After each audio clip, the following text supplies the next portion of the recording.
kou kore ke u whatulou ki he taukakapa o i taukakapa ange whau ki he nau whaafofa i universi a tā ke whahau ko ato i tau porokarama a lo au mo e repa e whakaukau whaafonua e whiawhini pia o kou whamarumaru atu he taramalo e whonua lo tū pia moe ako pia kou whaapa ki he haa koto ape o kuhi e hau atea ke a tā ke u whahau ko ato ai porokaramani pia mo holusini wata pia ku iloa ko tupou mo lotu mā pia mihe maananga tonga pia whawhiawhia au pito ke te au ai ma whainga maari e koeni ke whainga maari e a tupou mo lotu ma mei tonga ke ma whahau ko ato e porokalama koeni pia ku whawhiawhia au pito kai ke he ko i tau kawe ngā ai ko e lo au mo e repa e whakaukau whawhonua pia te matala noa whakapatonu i he whiawhini ki he tau e wange au tau whanonga atu ke he tau wange au e lotu whakaristea nepo e lotu whauitonga kai ke uto e whakaloloa te u tuku ki a tupo molotuma ke ne kamata mai pia te matoki hoko tai pe ai ma porokalama ma tata no ai pe mo tau whanonga ai pe ma lo au pito ia tupo molotuma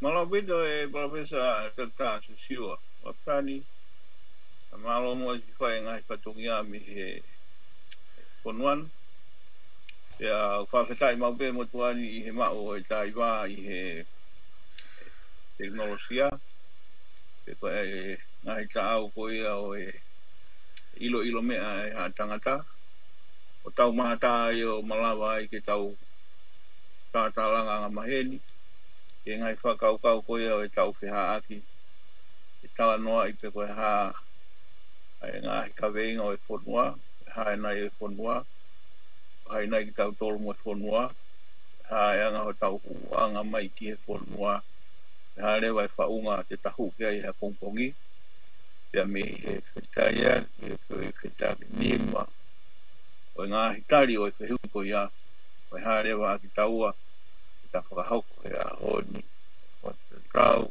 ki he tatari a ke ui uruaki tahu umei whee ki he whonua koe umei whee o e whonua pia me ai ki he tari ki he whanonga hala whanonga ki ha pongpongi ta whanonga lewa i ha pongpongi ki whee a ke whakaukau whee a ki e whetaia ki mangahi motuai uinga whee e harewa ki tau o te tahanga o whakahauko he ahoni e harewa e tawāri rei e harewa e ngai whakaukau te ta whetaki ni mai e ta matuai e ngai pore o e a pe koe lolo tonga ko ia mawalo ko mau whainga maari e mau pe me i tau mananga i tonga pe a kua whetai mau pe motuani whai atu e tau tātālanga ke tau ngai kawenga mahini. O tui po walo e ki mua si e ai te u ki whatau kei at pe hoki hange koe whatau kei ke mua ki ai tau i tongani i he anta moerea wa wheta koe polokalama ia na mo kamata mai ki a Turikilangi i Aisake tui ono pia mo ngahi whakotunga ke na ne malawa ai o mo mau whainga maari o ke tālanga i mai i mua i he wāwhetaha tolu ape o waru ko tuka taha wāwhetaha ua e tō kaua te wāwhetaha whā o tau tālanga mai ai ape ke taha whā wāwhetaha whā ke wāwhetaha nima nai wau mai ke wāwhetaha ono ngahi waha taimi ko ia pia ki mui mai ange pe ai na tau tālanga ai he tanke whakaukau e ekonomika pia ko ia uta tālanga whoki he tau ngai polokalama whakai whakatolo yo tau ananga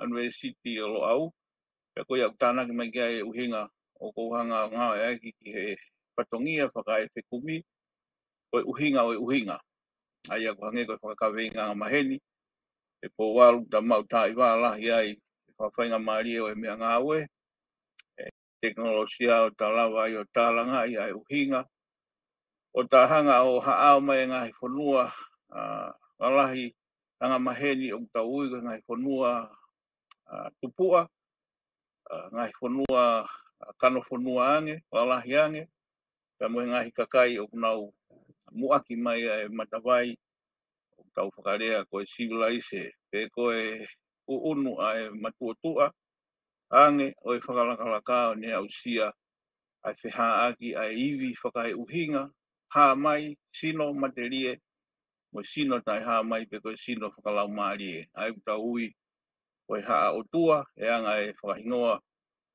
e motuani ai ukaweinga anga maheni koe a wawaru ko ngai e whokia e au whoki mai ke takaweinga koe lotu mo e amanaki ke tau manatu koe e tau uangi au koe ta pehe lotu e Professor Laftani koe ta uhinga ki he lotu o kui koe lotu fo'ou e kui ono hingoa e taha utau maheni aki koe lotu whakai kalaisi koe iloa koe lotu whakaristiane koe a koe ka weinga ia ko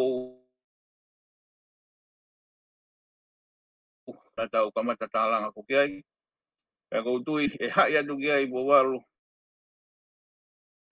ai hanga he uhinga i oe uhinga ka moe uhinga i oe motua i uhinga ai koe kupu ia tolu o ko atu ia hai ki he tau manat merie ke tanke whakaukau ekonomika e kamata mai me tongani me ata moerea ta te ki he ope o e tau mananga ko ia tau tālanga i he mitia whaifio o e University lo au mono ngai kupu pe au mai ia he tahanga whakamoui e hu mai ange ai uhinga ke uhi ko ngai whanua whoko ini po walu ke anga maheni tāno alahi ki ai na e mapuna hake me ngai whanua ko ini e whakaukau mata ko e tau hanga o wheunu pe ko e tau whetaiaki o whetaki nima whekau aki ha sino tai ha mai tau i ko ha o tua mo mate rie o ku ha ma kehe ai e tangata o ne whatu mea e ilo mea o punakaki ai ngahi langa lima mea o ha sino mai ai ngahi whakalangalaka o makehe ange pe au tau iloa pe ia o ange ke tau tolu ke tau wharea ange pe tari ki kamata ia o ha sino mai o matala e whakauhinga i tangata o ha sino mai o ange ono whatata e honi anga tonu ke tau mahinoi mo tau kei ange o asi mai he teknolosia o kamata e ngai pununga ko ni me ngai whakaukau muaki na e hau hono tu au mai e ni ke toi whakalakalaka pe aure whakalakalaka ko ia ke whi auhi pe tene pakasi he tau whakauhinga ange o tau toe whainga po walu e tau toi kakapa to ange ke tau mahinoi ange ku whai tutu ni teknolosia ia te ia pe mata tene hanga o whakafoki uhinga e motua i uhinga ia ka tau uhinga ki tau kai kai po walu ka foki mai ke taka winga hange koe ko ki whatau kei atu ke ta whakauhinga ange koe uhi koe lotu ke ana tau tālanga ngā maheni foki ai koe tau pehe lotu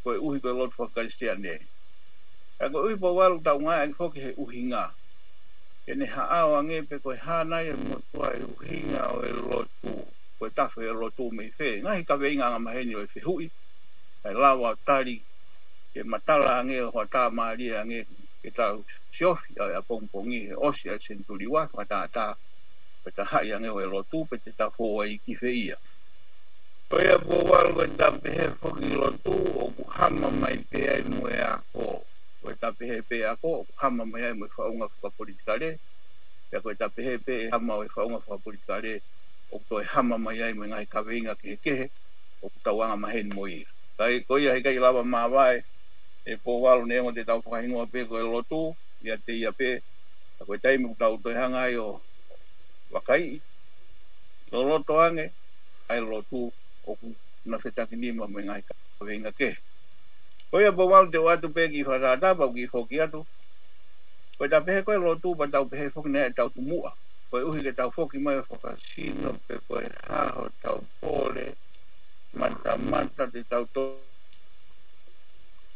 o maheni. Hange anga taua kai e ko ia i he osi ai taua ngea au ai koe tau ka hau ia wafe wa no i he wafe wa fitu ia i hono ngahi halafononga o katui mahu inga ai a hono o hake tawe inga ko ia ke pahata tālang ki ai pa kai foko tau tōpeo tau sino o ilo au wanga maheni pe fonua ki ai tau tui o mahu inga ai takawe inga o uhinga ke tau sio ange ke ne hanga whakafe kaiaki ha motu ai uhinga o ilo tu ke ne omai ange anga he sino mata o tali ia ke fononga o osi o whamanatua o senturi ua o ia po walpa ki foke ange ke whakau kau whika ua koe tau pehe koe lotu ia te ia pe koe tau lotu mua pea tau o stalanga nga maheni ai e motuani he tau ngai kawe inga pea i he hake mai a lotu whakaristiane pea uia koe lotu o o kune toi tala mai foke ia e Paukesa Lautani koe ia na e muaki he aluia ki he ngoe i teni muaki whatupu toi senesi koe ia kune toi ha mai ai o kungari mata o toi lotu mua ngia i he lotu mua tau tolu ai kua whi tau pe. Koe a po walu kou tui koe whakasino ula ki ia pe me iai lewa ki he ngahi pore hange koe ia koe takawe inga o hono uhinga. Koe hanai ai pore o e tau mawahe me he motu ai uhinga o e lotu whakaistiane. Koe e Paukesa Lautani te upehepe te o atupeki kopo e ni ki ai he ta kopo ula ki.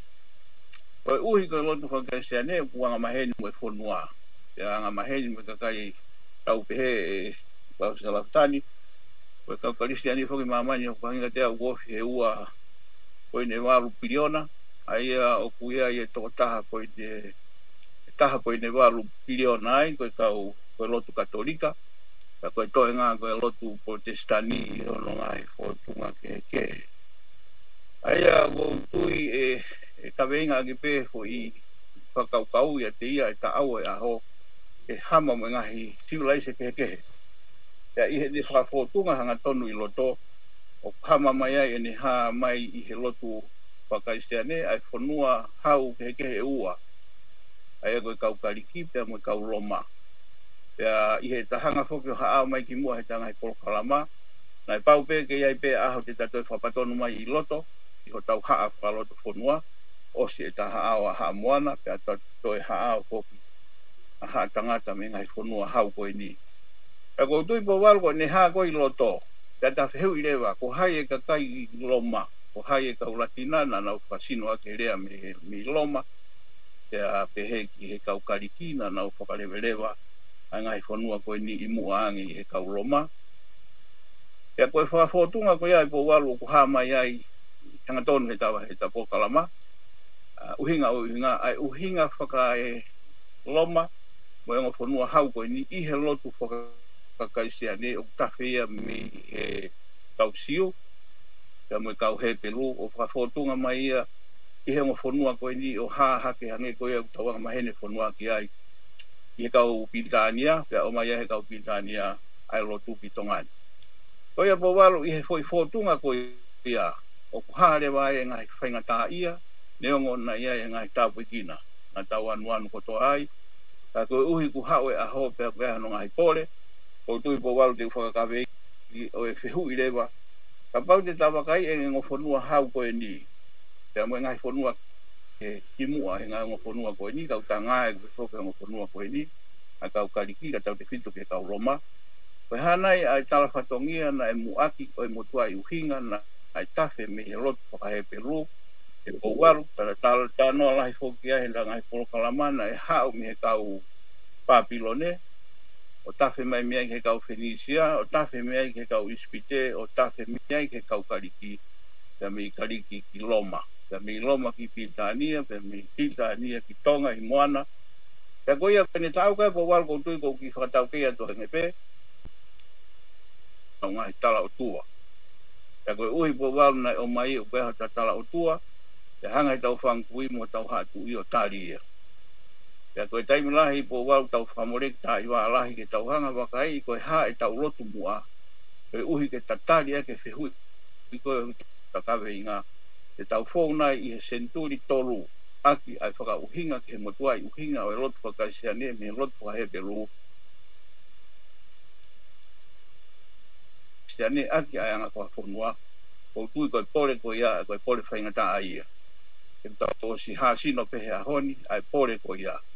Kakapau e o mai hano whetongi, koe hānai anga kwa whonua aki ai ta hoka te lotu whakaisiane, koe tui koe whihu ia po walo kurerei, e tau hanga o unu mai e ngai motua I uhinga, e ta tari aki ai whihui, koe hānai ai uhinga, e ta fōu aki, o ta wholau aki he senturi tolu, e lotu, o tau iko e lotu fōu, pe koe lotu whakaisiane. Mei he lotu motua, ai kau he pelu, mei he lotu motua, au e tau whankui he whonuani. Koe hā, ai ngahi ka veinga, e ta lawa whawhotunga aki he motua I uhinga, e kau loma, he lotu loma, mei he lotu he pelu, wā lerei aki, moe ta motua I lotu, ta whonuani, kai lawa, o kei uhinga lerei, ke ta whanau moe haka tupu, koe hā ai lotu whakaisiane. Ko tui po walo koe whakatau kei konga uraki ia, kau whakatu ka pau kaha tāna ki ai, kau whakatu ke ta konga ua. Malo po walo. Aloha pito tupo molotuma, koe kini maari ena ko ke osihanga o whakatoka mai, pea koutui o kou mahu inga ia au pito I o hanga o whawhihoanaki, o ke hanga o fuafua hulu I mai, ai kai ke talanoa pe he lotu fuou, ka ke hanga hulu I mai ai kataki, ai u lotu koe na e hau ki moa, lotu motua tau tolu. Pea moi u lotu motua koe na e hau o au mai ke lotu whakaristiane. Aia oku kau mai moi kau siu, kau e kau siu ai I he tau alu ke lotu whakaristiane. Hange ko tala noa oku kau ai kau kariki moi kau loma. Pea koutui koe poini koe au mahu inga au pito. Kawai mo u toka te rine whakapāpilone, whakaispite hawe ulot motua ko ia he nau whekuki mo he nau whewha uhi mai. Pea koutui oku mahu inga ho tala noa ki ai. He mahu inga o pito ho tala noa ki ai. He ko hanga koe o hulu I mai. Hange koe tau lotu whakaristiane a tau tolu I he ahoni. Oku tau aro ten ke tau e uange au, ka oku lahi au pito ai ume aia I he tau lot whakaristiane, pe oku iai ngahi mea ni I oku tau kehe ai, me he lot whakaristiane ai uesite, kono uhinga pe, koe hau me he tau lot motua, he kui ai e u nau he tau lot motua, oku hau ia ki he tau lotu koe he ahoni. E pa koe tui ko hanga tala noa ki ai. Hange pe koe loma mo kariki. Lahi a pite umea ia I he loma mo kariki u asi e lot whakaistiane. Lahi e umea lot siu. Iai mo umea he lot whakaispite. Pea mo lot whapapilone. O ku kaike kakato ka aku iai ko ngahe na nau mei tupu mai e mei e. Whekuki e, whewhauhi e mo e. Pea ku mahu inga re vaia ke tau tala noa ki ai. Mahu inga au pito he ku wakai ke tau tala noa ki ai hange koe ne ku ke whainga koe ke o mai. Pa koutui koe mea mahu inga au pito ia. He oku koe mea koe ko uwhia lawe atu ki ai ki mua pata hoko. Ke hanga mua o mai hanga ai whakakau pe ke hulu I mai. Me ulotu motu a koe ni na e ko hange ko hotala doa I kai ngata kariki moloma ai kakai ko ia kai toi hau e lotu ki I ulope o hawai ki Piritania o hawai ka tau tolu ko uanga whafonua civilise motu e whiana e fau mai ai lotu pe kui kai ke tau tari e lotu siu o kia e u konga ia he fuakawa motu a oku tau oku ia fuakawa fo oku he tau tohi tapu ka kuia e o me e lotu siu o koe ke tau ngā oe aki pe a kui kai ke tau koe ke tau tari e pa koe ke tari e lotu whakaristiane ka koe mea koe ko whie tā nake atu ka te koe ke kātaki mua o hanga mua holo e mai hanga hi mea peni i me e tau lotu motua o ku ke wakai kai o ku asi me he tau lotu fo o lotu whakaristiane pe ke ngai lotu motua koe ku ke tānoa ke ai hanga e whakaukau ke ki hanga o holo i mai ke he kaukau nau tolu nau mea mai mo nau tolu te nau mea mai ka hau ka tato ki hoko at malo he ma o vedo e professor Laftani ko tui koe ke motuani koe tāpua ki make ai anga whafonua pea koe uhina tau whiha ako ki aina tau ki e professor Laftani hoki henga hi whinga ako na ki mo whalao tai ki muri pea ke kawai pea koe taimina tau toi whakataha he taha wha ko tui e mau inga e po waru ke o hake hoi kununga ko ia na e mahino ke motuani o peikai kakano hatala noa ka pau te tau ke inofo hange koe tanaki mai uke mai o mai o tanaki mai ke hama o e ta whaka uki ngai o motuani koe lotu whaka he pelu onu whakarea nou nou ia koe uhi o kutawhi e lotu whaka he pelu e po waru me he kau Fenisia Feniki tau behe kau e whoki o tari ho whehui na e tawhi ea me he kau pāpilone na nau lotu ki he whahai tau pa koe iloa koe lotu ngahi te māmeni te e tau te whito ki he lotu mahina ena e palaha me ea mo ua pa koe tui pa walu ko hange koe whakaukau ke o mai o totonu he tau kawefo ki he tau ki wakai lo loto au pito ai tau whekaukau aki e koe taha e whakaukau nau maari e ia e hanga he kau misinare o whaka apa i au pito ai tau lotu mua pa koe ia ka pate tau whatonga i ko walu pe tai pena fe tukutuku e tau hatui mo tau whankui ki lotu fo ou. Na ia hirewa fo i whakaukau ko tui na toka ki ai whakauhinga.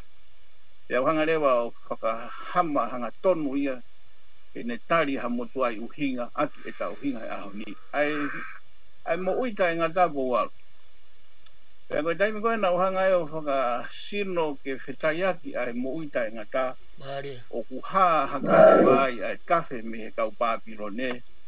Ai to ai mahina pe to mahina fo au fanda mo wa ta hanga tono me ai pala me tau maheni mo fonua ka go uhina mu aki I he kau Fenisia me Papilone o na hoko atu hono to e paka uhinga nge ki taloto ange ai hasino ai me ko mo ita ngaka e ai bo walo e kau Fenisia ai o nga maheni ki ai o tano ala taranga ki ai ona tala no foko kai fu manpuna po walu ku lava pe ia te ia toi tu o au hani pe pe toi mo ko whakau kau ko ia po walu ko whatonga ina na e ohi au pito mana koa he ko hai e po walu I kai man miri ia sino o ku au hani pe pe toi tu ko hai ape I kai ke hafo fai ai ko whakau kau ko ia ya tafe me Fenisia e anga o whakau kau fai ukinga o hanga he kau ispite o toi tāna ki ai o matala makehe me he taimina nau hanga whakauhinga.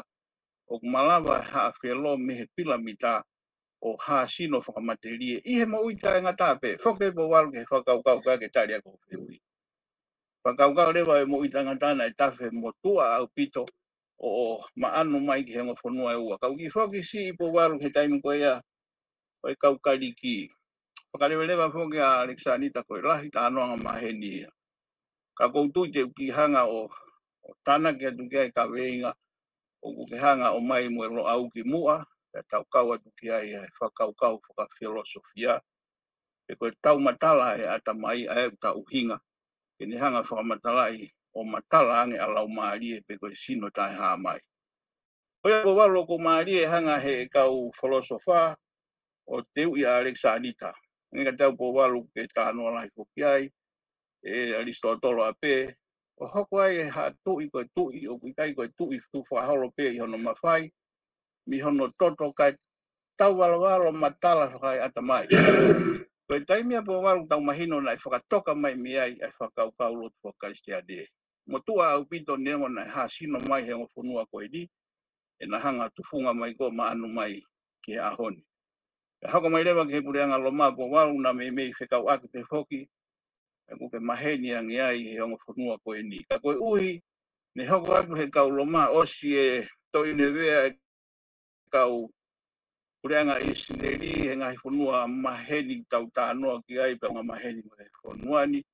E kau pēsia ne osia Papilone ko pēsia hoko mai ki spite pe peheki kariki peheki loma. Aimi ko iang mahino ka kita whakawae ai ai hoko hifo ai aro o talanoa whakakalaisi. Ai na e ohi mea e rotu whakakalaisi karistiane.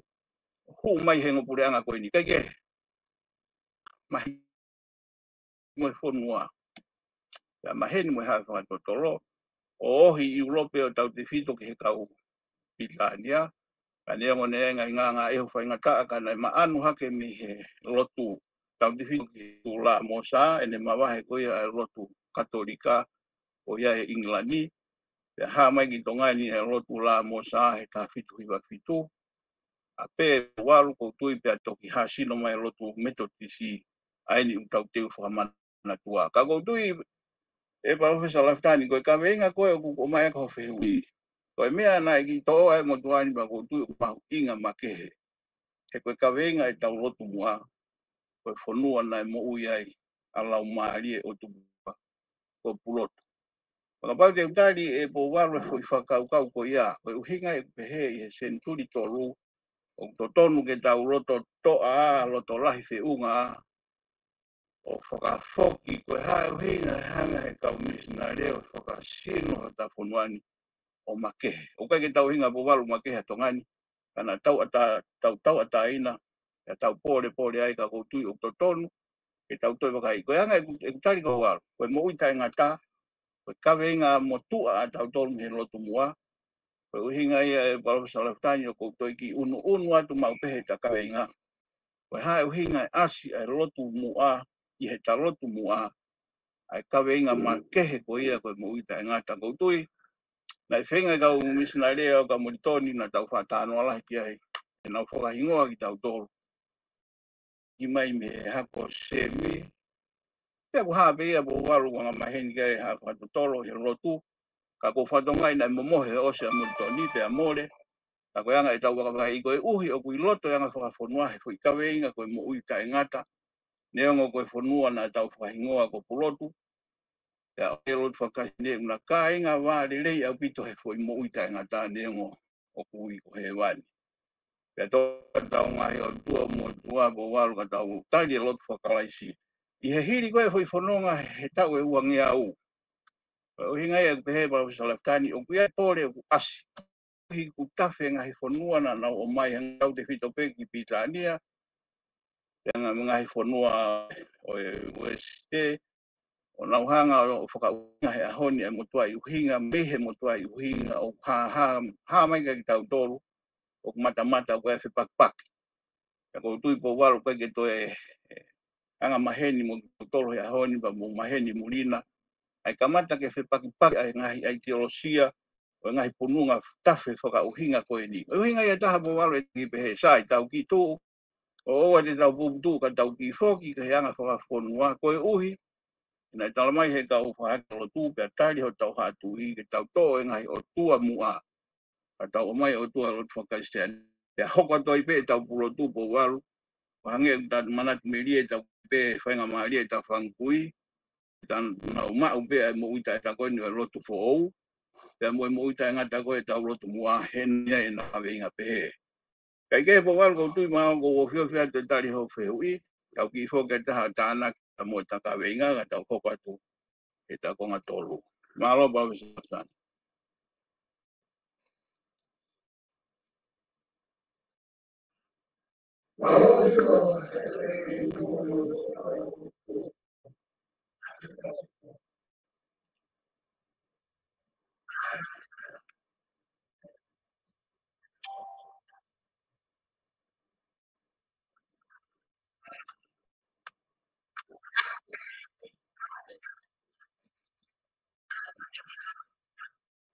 Ali.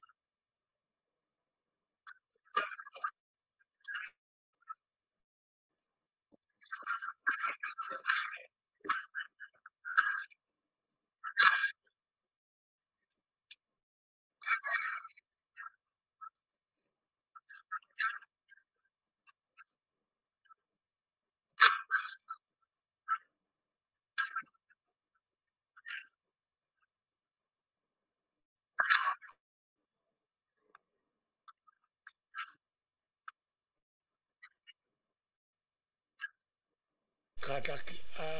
O ke whananga mai pe,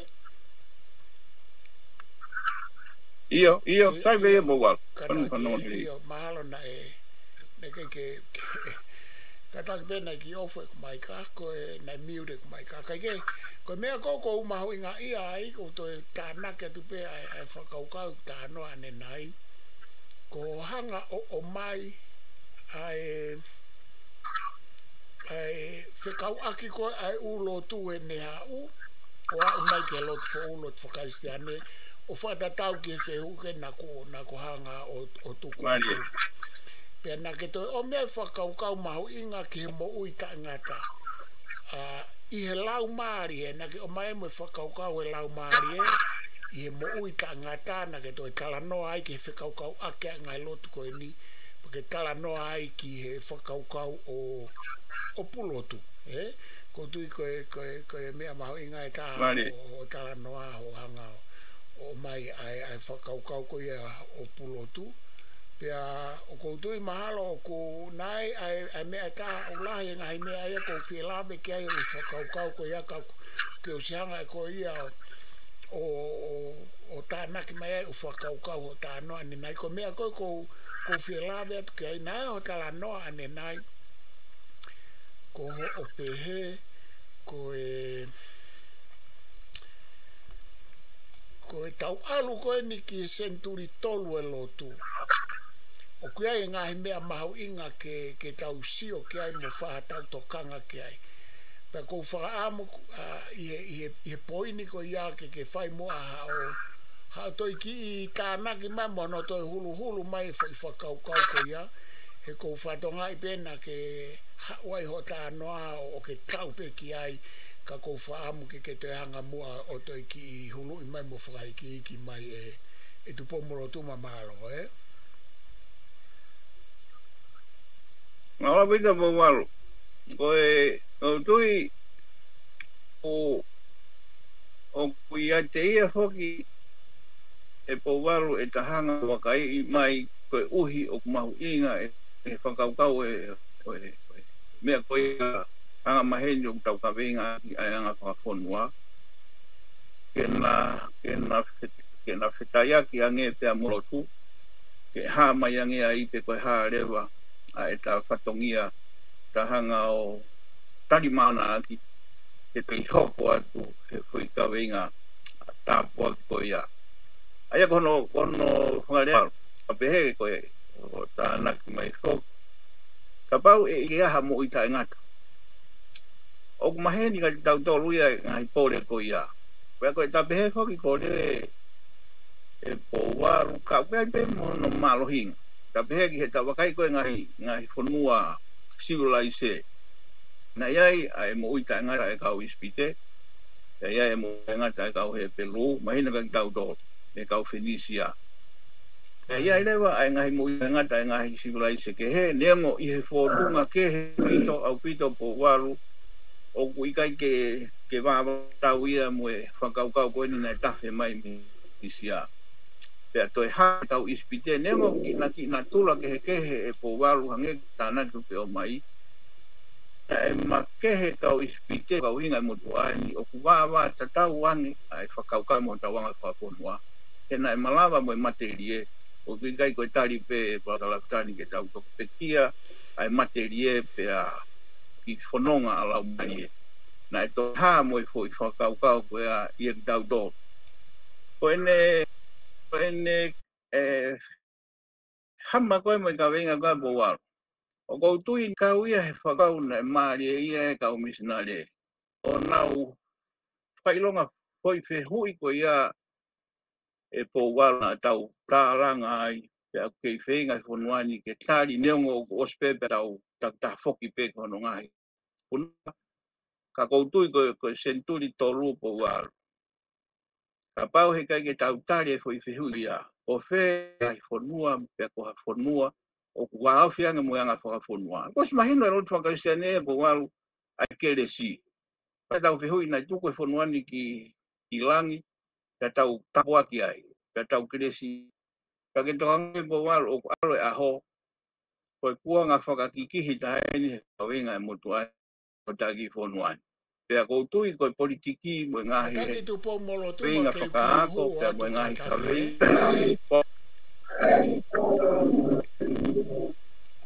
iyo Iyo ko ki fie hu atu kataki ko mai ko e poa e foi kau mahu inga ko ia o mai ki he taunga unu koin ki senturi tolu e lotu i alu ai tau e uange au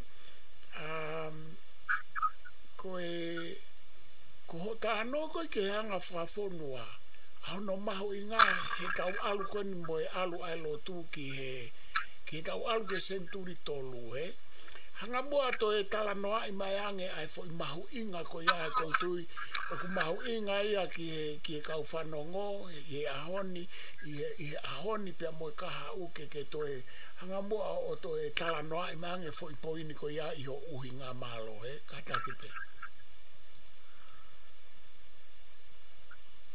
Mama pita whafitani koutui ko e o tau whawhitai ki he e po walu ai wata lelei pia mo maungo onga ngai tau kau ke tau taranga kau ko ni neongo i he fo na tula ke ko ta pe na tula ke he po walu ko oi na tau no fo i foka kau ko ia ke hanga he ata mai o almari aya fo ke hake e professor hange ko ia ke tan mai e nge to matalange ka pau hei kai fehui e po wa ka pau te talotu ki ai lotu whakakalisi ane ion punga maheni tau ositari tau pehe tau ositari hi hau uia e kau hep aia koe harewa kau hepe lu ka tatari fehui no koe uhinga ka kai hepe lu he na makehe iho na uunganga konua whakahepe koe whakasiu ai uto anga mahe i. Koe uhi o kui ono whakafotunga anona he ono hanga he ngai whanua koe ni tānoa ki ai. Tei, ure i whaka militari. Te osi anga kuma ano mai e ki whanua he ni ia i he whakakau ai ne lotu mua i he whotunga kehe au me he motuai uhinga koe na ia lotu he pelu upa koutui osi mahe nia mo e whoa. Ka koutu ke foki mai ke ka venga ko ke tana ki maari mai atu. Ha mai ia tau ki foki e po walu ai koe o e lotu i kau ponleri. O manu hake ngo fonua o matakari ua koe ni foki mai ange ke whakaha sino maheni mahiwange aho feu i. Kau sa atu si mo e kau whaisina ia mea nana ke tau pe kau sa atu si na ke tari e mea koe mo ui ka ngata. Kau whaare sina nau tai. Te ongo koe ongo hepe ua whakasiu na e loto na whakakouna loma e tu ngepe ki nau tolu nau hanga tariui ki loma ka nau toi whakamanu ai anga whakafonua. Koia, pongal ko tui te o atu ai whakaukau koia. Nai whanonga mai kau whito hafo ki ai tanga maheni koia i he ipseri a paula. A whaare sien ka koe kau koe ne whakawhetau ke mo uita ngata pa ta foki ai. Koe koe mo uita ngata ia nei tawhi ia he whakaukau tua. Tai ne hafo o muaki mai ake lotu whakaristea ne koe e tangata koe ni i loma tape hena e maa e ose ngahi whaingata ke i ha siu i loma. Ia kuna kaka ke a loma e mpola loma Konstantin o ne hanga tari. Kai ke he po walu, tari whako ia ka peke whakaukau. Aki pefu i whakaukau po uita ngata ai nofo ai ke taha ua. Ia me he kau whenisi a uta tahanoa, ko isi leri pefu ki ia, ko inua motu ai ia. Koe hao mea me kau pāpile pe ko o mononga hingoa ke tupua. Ka koe o taha pe, o toi maano mai pe mo uita ngata. Pea koe a po mi koe na he pune anga loma o toi me kau kali. O toi ohi mai kau whaare si, aki pe o mo ui mai me kau whaare si, ai whakau mo tu a koe a haha ke seri, a mahen koe ni. O mai rewa e pole, o e roto whakakala i si, o i tainga tāpa waru ko nofo ai kai whoki ke hanga whakakala. Koe tēnei o mai, e Professor Tani e roto whakakala se ane, kau Pitania, me e kau Loma, aki e rea lana, me e kau Katolika, i Loma, kamatanga. O ku hama mai pea i palo e anga whakonua ea o fihi, tuu, neango o ku mate e ne tau, i ene prea te unga aki ke fo i mo uita ngā tau. Neango o kupu ke kehe me ngai whanua koe. Au whaki mai po walu ki loto whanua. Koe uhina e nofa to ta whanua mo i whakau maari e pua. O ku lau maari e tuputupua, materi e tuputupua. Mahalo po walu koe whikawenga kehe, kata polkalama kehe anga i ngai whamooni o ko hake i loto. I loto ho ta anga whanua. Ka koe uhi koe whanua, Pausa laftani ta fa talanga ki ai tui koe mana tui koe ua mano afe ai anga whakonua o mamani tau whakatata tai mini mai no ki whakalakasi ai anga whakonua koe nau tatau ai ko walo he foi mea koe o ka ui koe lotu ngahi o tua koe ka wei ia pia kehe au pito ka koe tui koe tau hanga tuku loro ai koe tangata materie o tau ngata anga whakaitangata ki he pi maalohi ang e tau tua. Pea makehe ange me ai po walo ta whonuani e ne tatau me ngai whonua civilization. Maalohi mamani i he fwoi whakau ko mo itai ngata. Koe mo itai ngata ka alu moe anga whakawhonua o uhinga. E tau hama ki he senturi tolu. Ko tui ka pau he kai ke mai ia kai ke he pelu mo e Kariki mo e Loma, he Latina, mo e Pitania, he Weste. Tui e ko walo ko lahi. Ke he anga e whau hinga. E tau kia ke anga whawhonu o tau tari. Ai kano loto whakaiseane. Ka tau uhinga. Koe nuku i whai pepo wapsia tau tui pe tau whangi i whatongi i he tari matua i e motua. Ai au naha lere i pepo walo. Ko tui ko anga whawhonua ia i hono puke tu ke whakakaukau kai uhinga ke tau tolu. Koe hae ngā i whaingata ia tau fōua i kai toki maanu mai he kaha u ai whatua merie te tau toi tu whakau maari. Aia kou tui po walu waka whongi atu ke tau tānaki mai. Koe anga whanua ia te ia o kui loto e lotu. Koe anga whakawhanua e lotu ia te ia o kui loto ai o i whakau. Koe mo ui whakalau maari e tuputupua tae ngata o lau maari e te akuna hama o materie. Koe anga kohinga po walu. Ko tui ko kano uhinga ia e tau matala mo whatu ia ai lotu mo tua mo e lotu fo ou i he hoko atu e halafona i senturi tolu. Po walu pe ku uhinga ange pe hiange ku oate ke tāna mai kata tok hoko atu he taku pā. Malo Professor.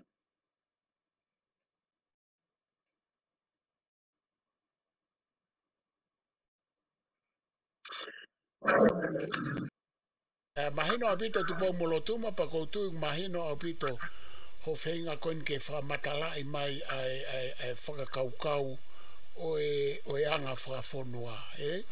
Aia koe tau whanonga mai koe ai lot whakarise ane ha wai mo ngāhi nau e lot whasiu.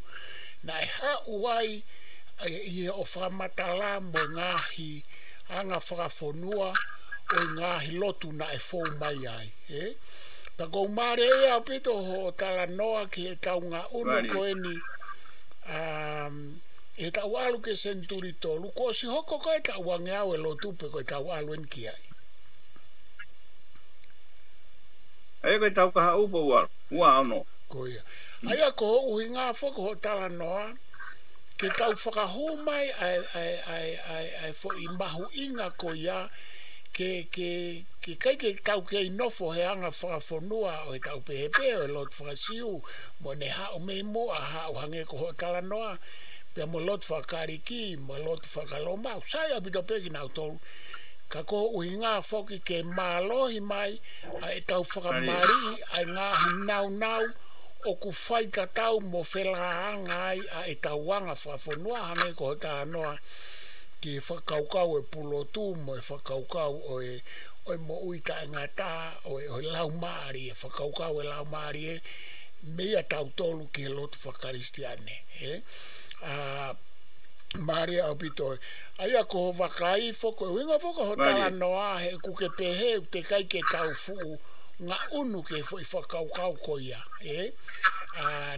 Na e whakahuma e anga whakafonua ke tau lotu whakarisiane ka ko uhinga o ku te kai ke tau pehepe ke na whena pasi de rei ki he tau aluma foi e pok fo ou ki he tau ua nge au he tau alu ke senturi tolu ko uhinga aia he o ku iai ngahi me ai ka o ku kei malohi mai pe ai ngahi anga whafonua me mua na e hau mo lotu whakarisiane o ku ke uhinga pe he e tupo mo lotu ma he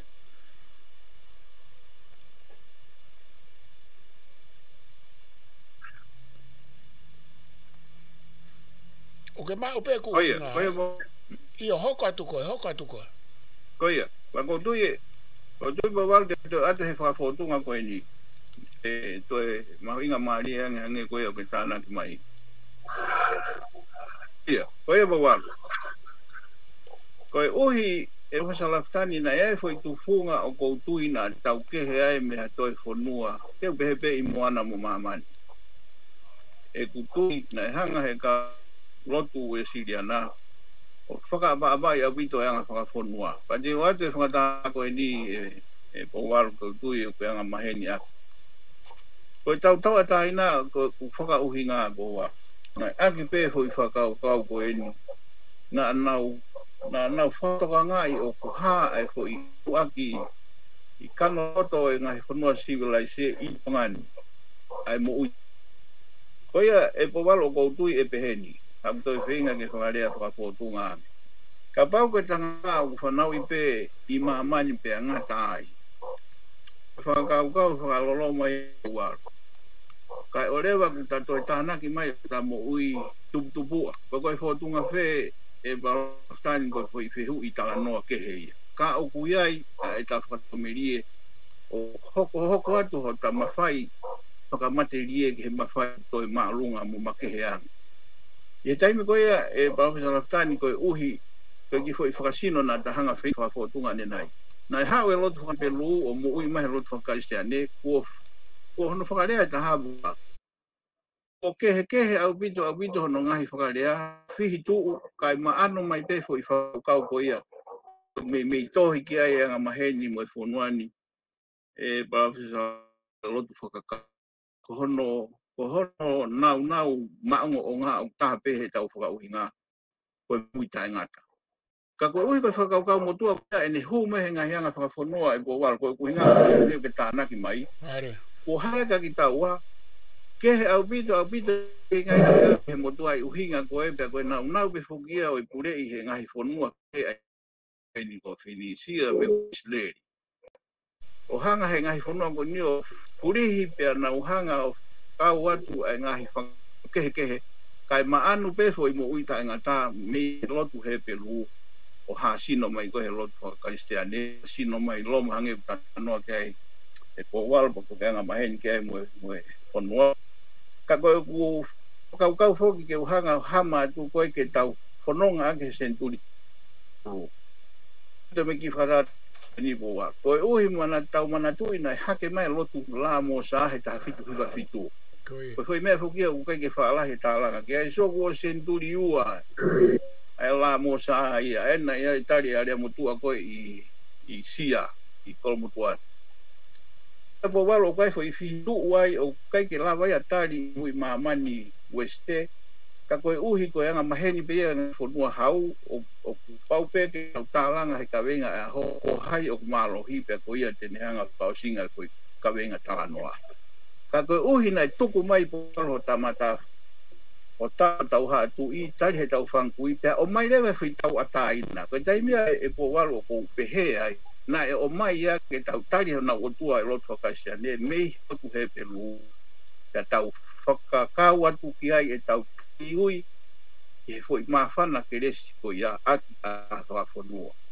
Kakapate tau whatongai po waro hoi whakau ko nike ne hanga huru ia. Ko hae mea he taimine une nefu taha ko hanga whafonua. Ko nunua o ikai ke maala ala po waro he whakauhinga i motuani. O fe paki ai e ta whakauhinga he ako ko ale ko tau hiwa mo ha fua e po waro he ni kai mo fonua. Ko tai mea tau foke hinga pe he maala ala nai fola e palatani o tu fonua ni ko fonua o to tapu taini ke la la a ko ni ai o to tapu ko pole ia ada to fe huilewa e po waro na mata nai ko fihia o kai lava ma o tari ko fonua ko ma runga ni po waro ko ke tato fe hu ai ko osi ai fe hu ia on fe hu ko kai me fo i pole ko mata une whakatupu e whihitu. Tau whihui rewa hui whakaukau whakaosi. O nefu e anga whakafonua he ahoni e paulafutani o alu ke toe mai hono hiku iyo. Koia po watu ate e kuhanga wakai e ngai whakaukau koe nipa na tau tāranga lahi ai. Kia moe whonua koe whakaukau maheni kau taki he taimu tau tānoa o tua ai. E te kunea o e loto kakalaisi pe koe loto mua ia te kuia i pe kano loto o tua ai na ni whakatupu ai u whonua pe koe unga whonua uhinge pehe po waro i he tari ki whakaukau ko ia o pe mai ka pau e ne i pe anga whonua e alo e lotu po waro tau mau loto e te tapu ka ko whaparai ke whonua ka kuikai ke hasino mai hatari e ke ngai pole tau hiwa na e makatunga hei te fua e ta tawa ke koe pole ia o koutui o peke tau lava tari ka tene pole i fefeka a taha ko tupu ia bongbongi o inga e po waro e pigi tai ki he onua na whapapai he kau misionare aki e na o mai mo e loo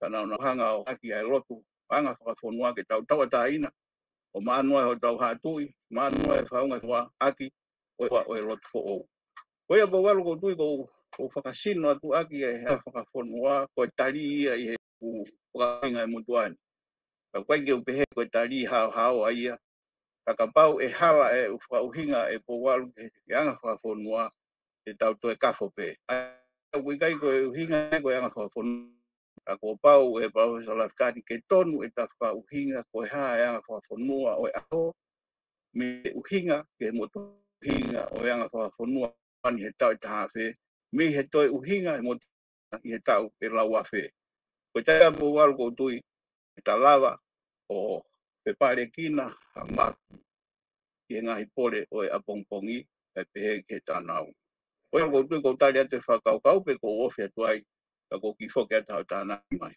Mau tāna.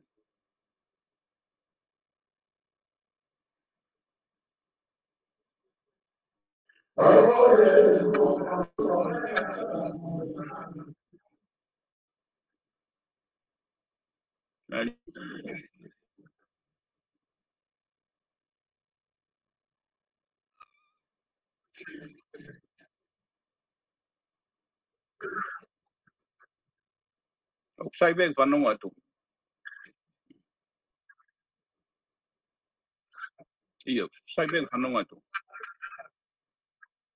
Akataki, iyo, koe o kou fia lawe atu e tu pō molo tuma he o ku maho inga u poini kone o ke o mai pe o ku lahi a ngahi mea ia ai ke toi whai hono tala no ai a whakalolo toi ka koutui e vilo atu pe e tau pakalama ko e ni he te tau toi whoki mai he osi o se wika hau e hu mai a kai whahina mo Joe, mo Wafilosika, ke mau whai e tau fo i lepa a whakaukau whafonua i I e sainisi me filosofia me teknolosia pa te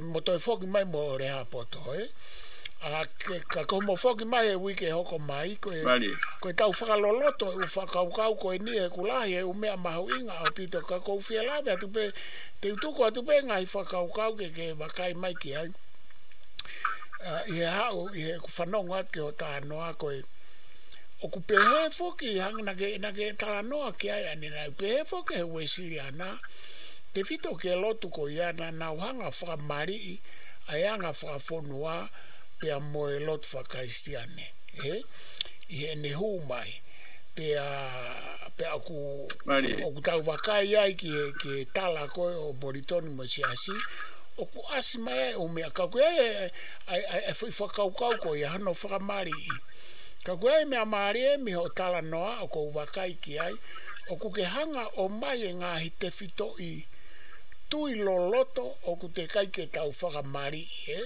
ai a ko whio atu pe ko ngā ke toi whai hange hao tāna. Ke hange ko tala noa ke mo ui tā ngata. O kuia e mo ui tā ngata he tau lotu motu a mehe e tau wanga whaafonua. Kuia e mo ui tā ngata mehe lotu whakaristiane pea mo lotu whakasiu e nea. O ka koe me aen. O kui kai ke hangeka te au kai ke tāri he lotu whakaristianea e tau tala noa whakatonga ki he lau maari o e lotu motu a i he anga whaafonua mo e tau tala noa ki e tau mo ui tangata. Ka koutui koe me aia ke whai mai ai hao tala noa ki ai. Koe me e tahana e pehe e Profesa Futahelu i e taha o ene whaatala noa koe mo ene tohi pe i hene u to i hene writing ene i hene whai ene u pepa ni na ne pehe a pehe futa ko e na e huma e koe lotu whakaristiane na e whepake to kāterine a e whakaristiane hange koe me nofo he whakatau taha koe to tonu koe whai to tonu koe whamau to tonu koe umea na e pehe e kautalanoa lahi koe hau me lotu whakari ki ahono u konga ka nai pehe futa nai huma e lotu whakaristiane na e ka inga e tala noa ia ki he otua o anga e whahinga sio ai kau siu ki he lotu i he whoka motua ka inga ia mo e tau lotu motua i he whakakaukau ki he fu mawhai e taha o taha koe otua pe kai ngata ai ka koe hange koe ngai whakakaukau o e talango fua koe ngai whakakaukau ia koe whakaukau nai mālohi ko ho talango fua ki o tua ko ho talango fua ki he kautaki koe pehe futa koe nai hau ia o ka inga ia mo e tau whainga whakaukau whakatonga o e talango fua mo e whai whatongia ka koe kuhanga pe o tuku atu ke whai moa o to e tānaki mai ki ai. Ka koe mea whoko o kuke whainga ko ia ke hanga wholahi mai he tātala noa ki he hanga whaafonua. Koe ngahi te whito i whakaukau tui o e tauanga whaafonua mo e tau lotu motua na i kei ke tala noa ki ai a futai kei ke tala noa ki ai ka misnare ia. Hange koe whakaukau koe o mo ui tangata, koe whakaukau e lau maari koe whakaukau o pulo tu Ta koe mea koe kou whie ai atu, koe haho sio ke he u whakaukau koe ia ki he e tau lot whakaristea ne he ku hange e ne asi mai o ku ikai ke whaha whenā pasi ai i te whito i tui. Ka kou tui na ke iai pe ho tala noa au ia ki ai, hange ko ho tala noa he kai ke tau lava. O tala noa ki he tau lotu motu a ta e te tau whakakau ai e tala noa ki he lau maari mo ui ta inga ta he nanau tala noa mo nau tolki ai. Ka koutu e tuku atu e tu pomono tu ma koutu i pe e ku mahino atu e ku whainga ke whahuhua. Te ai pe mangai mea ke kai osea e tata noa ke koutu i te o atu pe eni ke whaimai kia tala noa pe a osko ia pe ata paketo e whai hawa whanga tuku patata tau aki. Ka whawhoke at maro. Malo video e Professor Laftadi, koutui koe o ka ofa ki po walu ka hako tupu. Tuke fonua.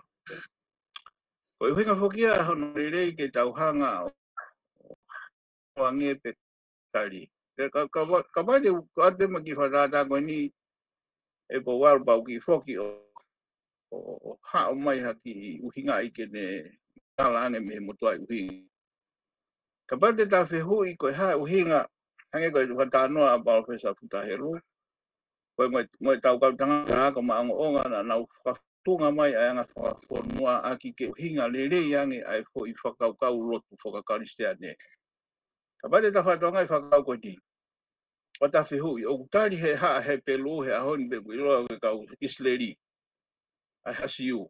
Ai tala noa lotu whakakaristea ikai. Ai ko uhinga e po walu kwa ke tau tari hanga tonu ka tau alu ke senturi tolu. Ka bau e uho ai whakau koe i Isleri e po Jerusalem e ku hama mei fe ai lotu whakarisiane mea ki nau tolu. Ai a koe lotu e tolu foki e po wau tau tano ala hake ai ke lotu whakasiu, lotu whakarisiane pe moe Islami o nau ulu ka hatoa foki ki Isleri, Jerusalem ai ahoni. Ai a koe whakaukau e ko uhinga koe e paki o koe ko hatau ko ui e po wau koe whepaki pia e kau tangata tau pe tau whatata. Koe ke o e hau ni ko hai. Koe kau tampe koe ni ko na u tolu pehe hoi whakaukau koe ni unau. Ke na tolu na u whaitu ko na uho ai e mounga o olive. Ai o kuia e kau whakasiu o whanau me whakarisiane pe mo e Islami. Kana mai o ke i pua. Ai koe kuhinga po walu ke hatau mawhai ke ngai u whanua koe ka tamawhai loto e whakaukau koe ia. Te hake mai rewa ki he ni o ko mai ki na toria fo i whakaukau he pakipaki ko ia o hake mai angi he ni pe maua hatari. E ko kuhinga e po walu hange ki. Na nau maria ia o bito he ku whetai aki e whakaukau e ka kaifiri. Tau pehe wak po walu o pui pe kau siu ke kalaisi ka koe palofit. Ai tau taritari koe ni e Professor Laftani ki haere anga ua. Mandui u nau taritari na tolu ke haere uruaki mai a misai. O tie ke nau toka ngai. Ai koe foi whakaukau ia kou tui te tatok whaloloto ai. Ka kou tuka pe whoki ho kakano uhinga. Ke tahanga whafotunga mea ia lo. Koe taime koe nai hake mai ai koe i loto ia tau tolu. O maari ia he koe kakano e tatau e tolu. Muaki koe ni e nau kehe. Tuna tatau he foi muita e ngata.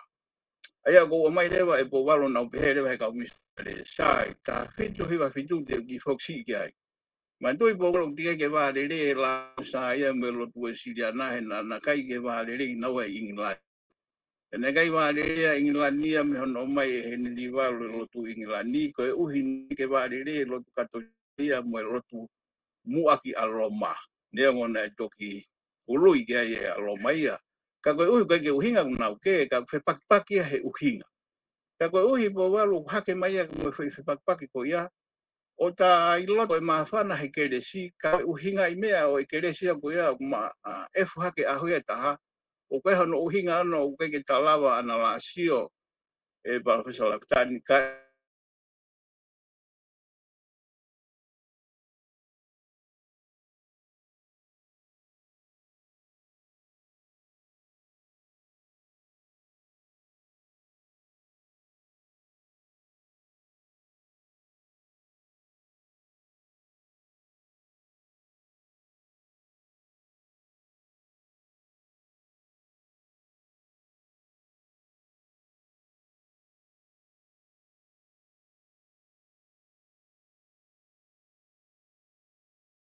Tonga koe ne whaaso se matala noa ke ka veinga mahu inga koe ni koe tau e uange au e lotu whakaristiane.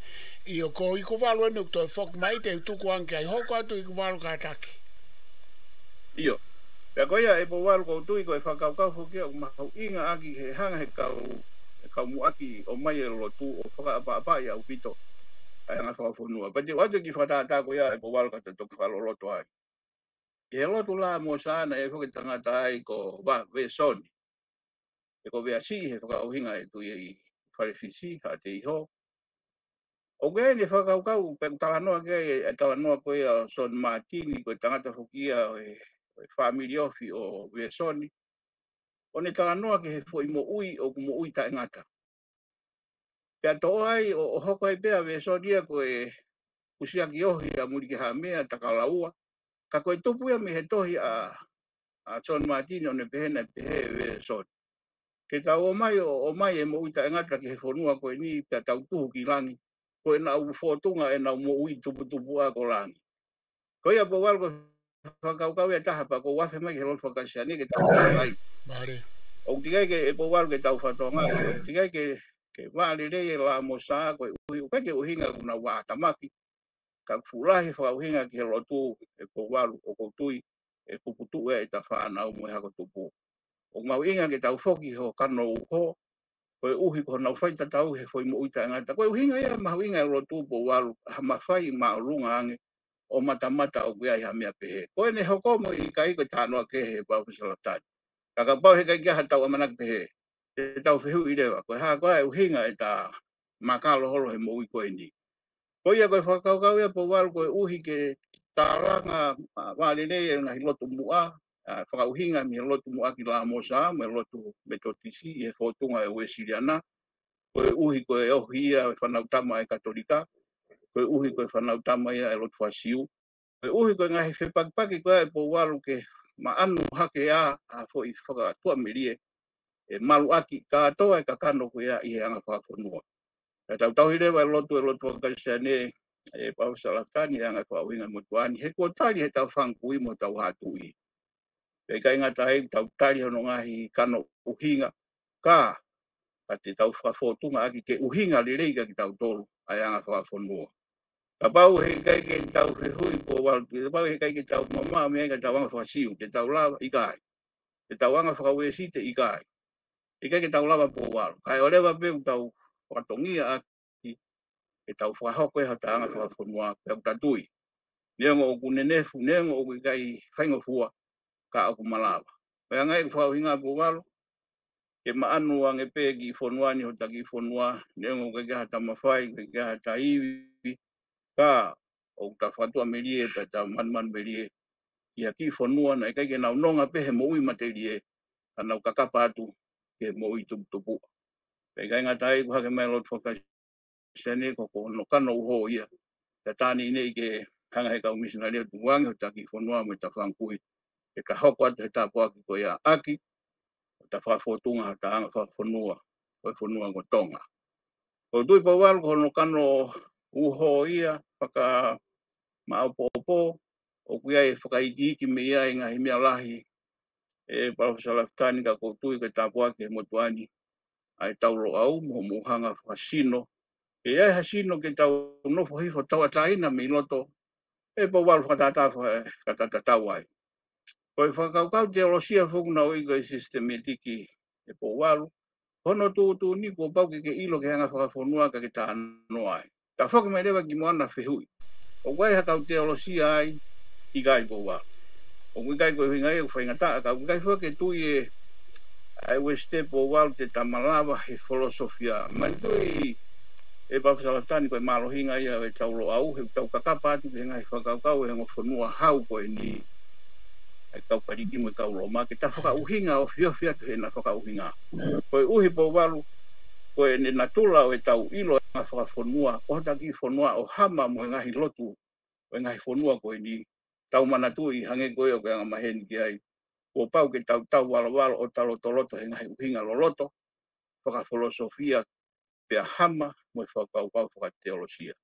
Aia ka pau he kai po walu te ta whaka uhinga ke hanga whakafonua. E toi alu hala pe. Ka ta whaka uhinga ke he wholofora. O toi tafe pe o mama me ai. Kai olewa ku whetaya ke ngahi kaweinga whaka ako koe ni. Mo ngahi kaweinga whaka teolosia koe ni. O hama mo whaka filosofia koe ia. E mata po walu ko taria ke tau hinga tonu ke hanga whakafonua ke na wale rei mo lotu whakaistiane kai kei maanu ai e ta lotu mua o ne ki o mai pe ai whato meri e tatau. Ko tui po walu ke whamapopo ia ai anga ngai kawehinga lalahi me ta whakauhinga ke lotu o kamanaki ke tau hanga whakamanatua ai lotu whakaistiane na tau ange au. Ka koe tau fitu nge au whoki po walu he wawheta fitu o e tufunga koe a matuni lutelo Martin Luther I he lotu protestani aini koe lotu metodisi. Aia ko no lei e powalu e tauhanga o wakai lo loto ange e tau talanga o a whangatuku e hanga hei anga whakafonua o mai amanaki mo e whakatoa merie i e lotu e ta whangkui mo e lotu ko o hui koe lotu nge. A tui powalu koe anga e whakaukau to lalahi e ange ko whakatala noa te tato hoko atu ono ngahi hama whakaiki ki ange ka koutu ka ku hanga pehe ngahi to lalahi koe ni e takawe inga e ta whawha atu o whehui koe hanai ai motua i uhinga, pe ta watu e ta uhinga e aho ni, o a whangatuku aki, o kuhanga he a whakafonua, o hurui, o māmangi ange ai motua i uhinga, o i uhinga koe a e tari ke whehui, koe ha ai lotu whakaistiane. O i tuipo waru ko tatau ai e ta whamapopo, ai tuku atu ke a whangatuku e ta polkalama. Malo e Paul Salaftan.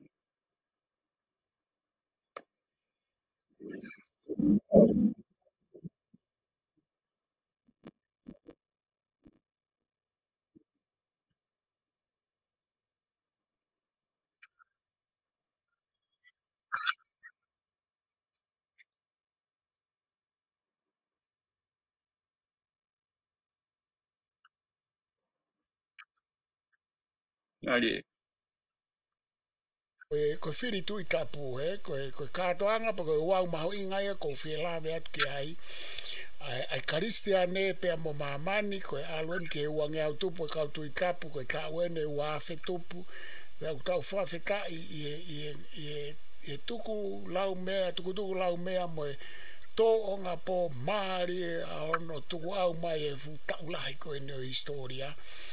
Pea mo lotu ka ko fia atu ko inga he ku tau fana fotu ko inga ko tau kati nolo tau dolu ko ka katolika I tonga mahalo ku tolu mano pe fia ka ku tau fa feta I ku tau kau he kau he takumo lau he takumo taku he lau I fu o wau mau inga fa maman la ka ko tuku atu ke fai mai ha o Tānak mai peki ai ko ngā kulotonga lere ai conclave pe ko I whiri o tui tapu. Blok ai kau kāti nolo, nau whakarau loto pembo, nau lotu pembo, nau tala noa ai ua o e whiri I anau tolu. Tau toki whanongo pe, tau whanongo pe ki a lanu ine hina mai ai kohu. Nai hao e kohu ane whiawhi o ku lanu uri pe. Ka koe mea kohu whia o atu. Pea lahi a pita mga hipoinia na ke toki tala noa ke ai kou whia mau au ke te uto e whamaa popo mai au ia ke ai ke hoka ke ai e tau porokalama mo ahu mai are a poto e porokalama hoko ai fo I kaweinga koe ni I e ose ui ka au I ki tua ka koe ka te utuku ia ka kou whia atu pea au ia ai upoini mau inga koe a kou whia o atu ke toi tala noa mai ai kai ki whakatatari atu nau tolu kai whai mai peha o a whangatuku mai aki ai whiritu I tapu, mo I tau mono ia, o I tapu aki, tātai taha ke aha whanua o ku toko tolu mano, o kui kaipe ke aha whanua e toko tolu mano ai katolika me karistiane, te whito ke katolika e whiri, e whiri ki he kāti nolo, pea kau he o wau whakahistoria tau ene wāwhe tupu, ko hai mo tauto mahu inga apito ia e anga e kuwakai ki ai pea koe taha koe ngā ko tala noa koe siasien nai hau ai pea toku mo vete mai mi ai ka koe ngā koe tala noa he tau e uange au e lotu pea mo e lotu ko tuku atu ke whai mai ki ai hau whai ngā tānaki pe ki mahu inga e conclave pe ko o wau whiri ko ni pa ke a whangatuku mai pe ko lava e ta porokalama ku o ko sveunga pe ho ta no mai mo a whangatoi ai a whai a whangatuku hono ua ok Maua pito e Professor Lapitani wa mawhana pe hoki e pouwaru he ko e kautui pena ni tapuaki hoki au I he ako anga o e siasi a ko tui pe ko e fua ko he ke hala ke tau pe o e whakatoka o e loloto o e ako nekina o e tapuaki o e lotu whakaloma, nengo i he whotunga o lotu whakaisiane. Kau tau whawhita i hange koe ko whakatanoa. Tau sio peki he whanua ki e Vatikano e ne kei maanu mai.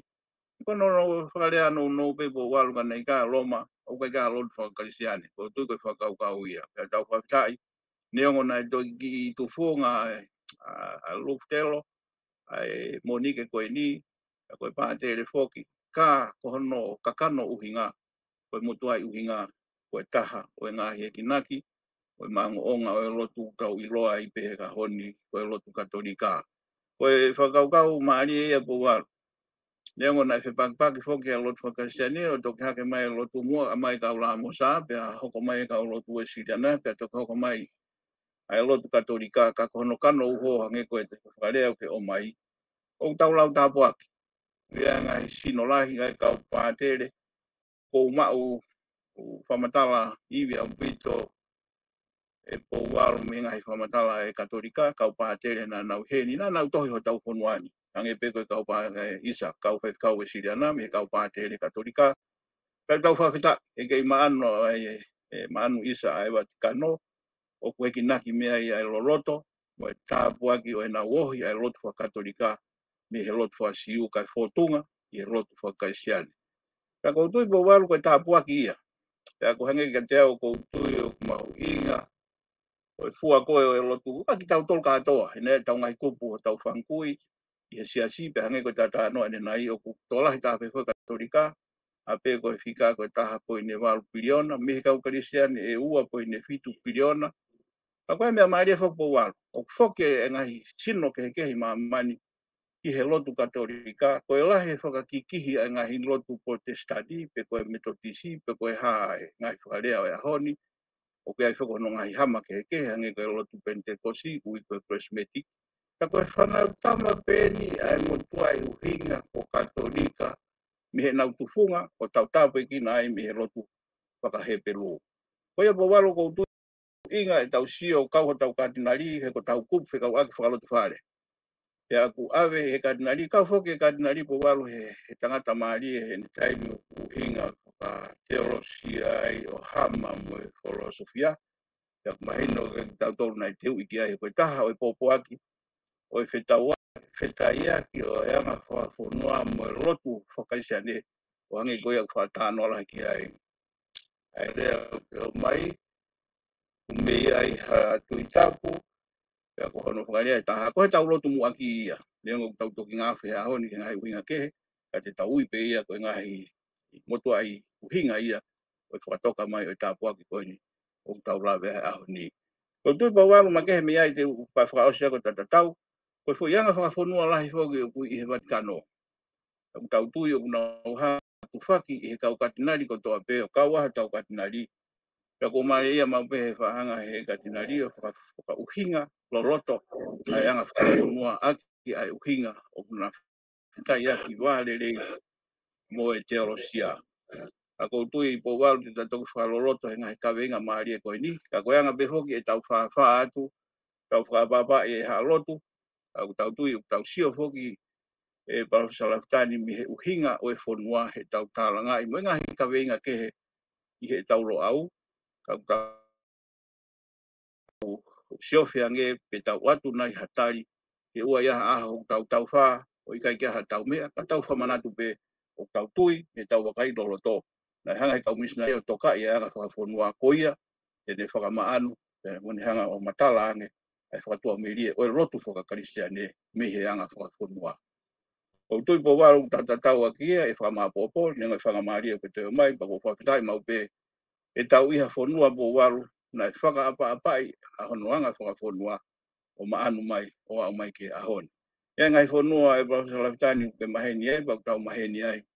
Nau whakaana ua pehange mai, na iai hanoanga whakafonua. Tau tui tau whawhitai ki he lotu, whakaisiane me he lotu whaka loma. Mi hono ngahi kaweinga ke he koe haa tangata pe. Koe anga ia tau whakauhinga koe kakano e lotu, koe whakatua mirie pe mo tau hiwa. Whakai tangata, pe ke whakai tua, koe uhi ke ai hamo ui o whatua mirie ke mo i tupua. O tui po walu koe kakano whakama po ia, te toki hoko atu, he ta kaweinga mo tuai uhinga, ke haha o mai ange, e hanga e uhinga e aho o mai o whakatoa mirie e a pongpongi.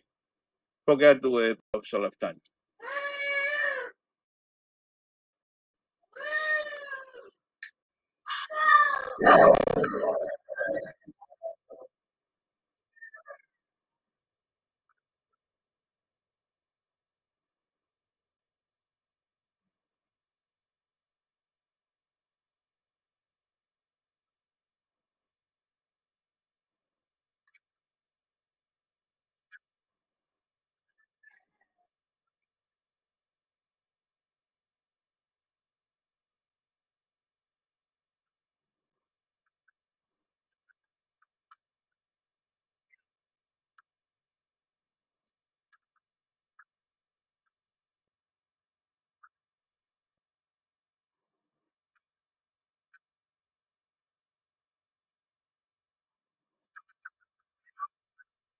Whamāpopo o e ngāhi ilo,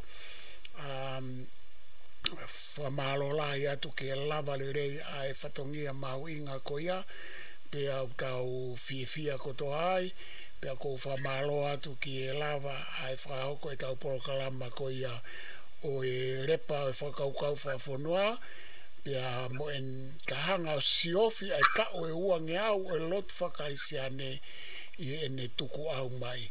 Pea koutui ulahi au pito angeko kulawe anai, ko tala noa maari e na ho to e awhangatuku mai aki a e whakaukau, na kutuku atu ki e whiritu i tapu, pea mo iai a kāti nolo, pai ni mawhiu tau huvia mo tau lotu koto a pe ki e whaifatongia mau inga koia, pea hange pe ko tala noa, na te whakaunga tā maki whoki ai i ako katolika, o te toki hoko mai e te whengako, ka kou whamalo i e te uteu ko ke whai. Pea te tau toki hoko ato o to e siofi, ai ngā hika venga be o kou whatoka ngā e hifo, te tato e alu ki ai o ki whalolo toi me e tatala noa koe ni e au ni. Lahi au pito, ka e whalaua u ka venga he kai ke o siki, ka te ta venga peke, te venga peke to ma u ka venga ke tato e hanga o toi tala noa i mo toi ki hulu i mai e. Ka kou wha māloa kia te koe, māloa au pito e whainga mare, kou wha māloa kia te motol ko toa pe, moro tonga mea mai, o ku huhanga tonu mai e porokalama koe ni me YouTube, ki e Facebook a mo ngā hi LinkedIn mo ngā hi mea kehe, nai ki paloparema ni nai o kai ke lava o atu i e Facebook a. Oh God, Hu mai pia me he YouTube o Hawaii, ka ko kai ke ku o whait ka te motol ko toa pe mo mea mai pa te mo mea mai i e kahau ki e tau porokalama ka mo mea malo bito tupo mo tuma. Malo bito e Salaftani. Of what? Of what?